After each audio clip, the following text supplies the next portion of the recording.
Assalamualaikum warahmatullahi wabarakatuh. Allahumma salli ala Sayyidina Muhammad wa ala ali Sayyidina Muhammad. Saya mau nanya Buya, bagaimana kita harus konsisten terhadap madhab, apalagi di Indonesia bermadhab Syafi'i, dan bagaimana kita harus mengikuti ulama, apakah semua ulama itu sama?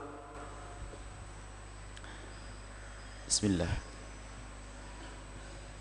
Konsisten dalam mengikuti madhab itu sangat penting bagi kita, karena dengan konsisten mengikuti madhab itu memudahkan kita untuk beramal.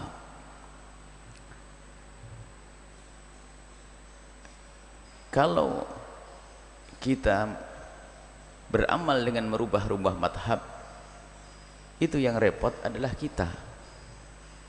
Jadi belajar wudhu saja, kalau saya harus pindah-pindah madhab, berarti saya harus ngerti dengan 3 madhab.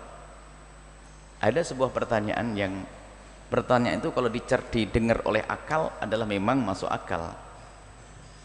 Akan tapi kalau dia sadar, dia nggak akan bertanya seperti itu. Misalnya begini, Buya, apakah boleh saya bergonta-ganti madhab setiap hari? Ini kan pertanyaan masuk akal. Tetapi kalau dia cermati, dia bakal stres. Coba bergonta-ganti madhab setiap hari. Jawaban saya adalah sederhana. Kalau Anda boleh saja Anda maghrib sholat pakai, Anda maghrib wudhu dan sholat pakai madhab Maliki, isya dengan madhab Hambali, kemudian subuhnya pakai madhab Syafi'i, kemudian zuhurnya pakai madhab Hanafi, boleh. Dan setelah itu kamu jadi ulama besar, sudah selesai. Ini orang awam bertanyaannya aneh-aneh. Wong ngafal madhab satu saja nggak inget-inget, itu menghafal 4 madhab. Ini pertanyaannya sah saja dan jawabannya boleh. Cuman siapa yang bisa seperti itu? Makanya kalau dengan satu madhab ada kemudahan.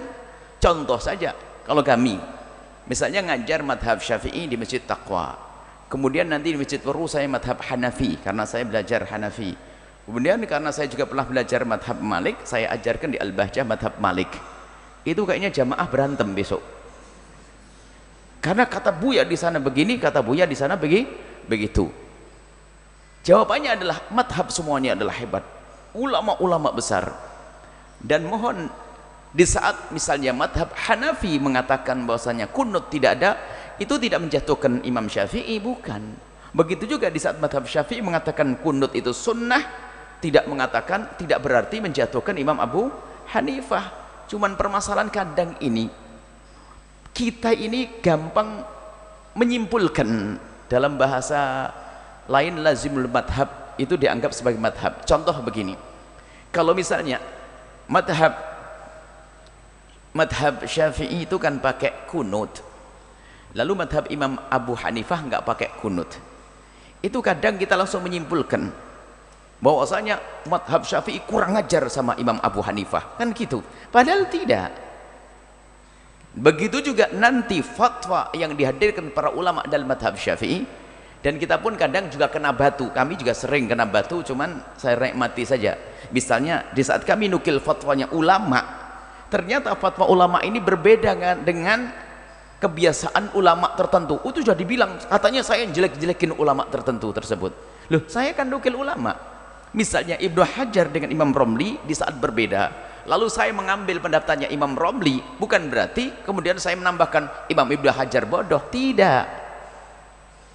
Itu perbedaan di antara para ulama. Di dalam madhab Imam Syafi'i, pertanyaannya banyak pendapat di dalam madhab Imam Syafi'i. Misalnya ada perbedaan dari Imam Rafi'i kepada Imam Nawawi, kemudian setelah itu Imam Ibnu Hajar dengan Imam Romli, kemudian ditambah kemudian Khatib Syirbini. Jadi ulama-ulama dalam madhab Syafi'i, mereka cara berpikirnya, metodologinya adalah yang diambil dari Imam Syafi'i, kemudian mencetuskan hukum yang berbeda. Sehingga ada kan mengatakan ini nggak boleh, ternyata menurut ini boleh. Tapi ini bukan berarti saling mencaci, tidak. Maka kita perlu bijak di dalam mengambil fatwa. Kalau kita mengatakan pendapat ulama, ya sudah ulama. Kalau ada yang berbeda, ini berarti masalah khilafiyah. Orang boleh berbeda dalam hal ini.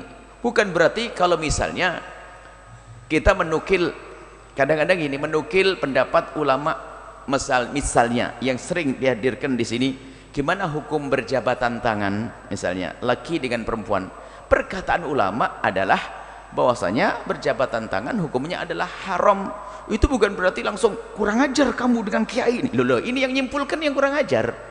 Saya hanya menghadirkan perkataan ulama. Itu kiai kan salaman, berarti kamu mencaci kiai. Loh, saya tidak mencaci kok. Saya menghadirkan perkataan ulama. Ini kadang-kadang ada orang itu mencaci.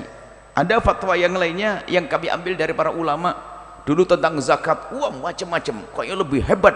Bukan, saya tidak lebih hebat, bukan pendapat saya kok. Pendapat para ulama, termasuk masalah denda. Itu dicaci maki, saya diadu denda. Kamu kurang ajar dengan pondok sana kiai ini. Saya tidak bilang, tidak mencaci pondok. Saya mengatakan denda menurut para ulama seperti ini hukumnya. Nah ini, jadi kita harus dewasa. Baik, kalau selagi itu masih diambil oleh para ulama madhab Syafi'i, maka ketahuilah Anda ikuti, Anda boleh mengambil ini dan itu asalkan betul pendapat ulama yang dianggap dan dia adalah terbukti memang seperti pendapat-pendapat seperti Ibnu Hajar, Imam Romli. Ini kan ulama-ulama yang sudah jelas, atau guru Anda yang memang terbukti dia adalah pernah belajar.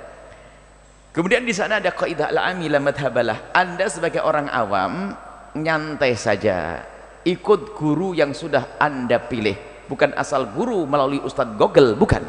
Guru yang telah Anda pilih. Anda belajar di mana? Gurumu itu. Lalu kalau gurumu ternyata membimbing dengan hukum seperti ini, Anda patuhi. Patuh kepada guru ini, patuh kepada Rasulullah. Jangan dianggap loh, patuh kepada Imam Subuki. Mana Nabi Muhammad? Oh tidak, karena Imam Subuki ngikuti Nabi Muhammad, saya ikuti. Karena guru saya itu ngikuti Nabi, saya ikuti. Kemudian ada perbedaan. Anda jangan menjadi duri di dalam daging persaudaraan. Contoh, Anda punya guru 4. Guru ini tidak semuanya pendapatnya sama loh ya.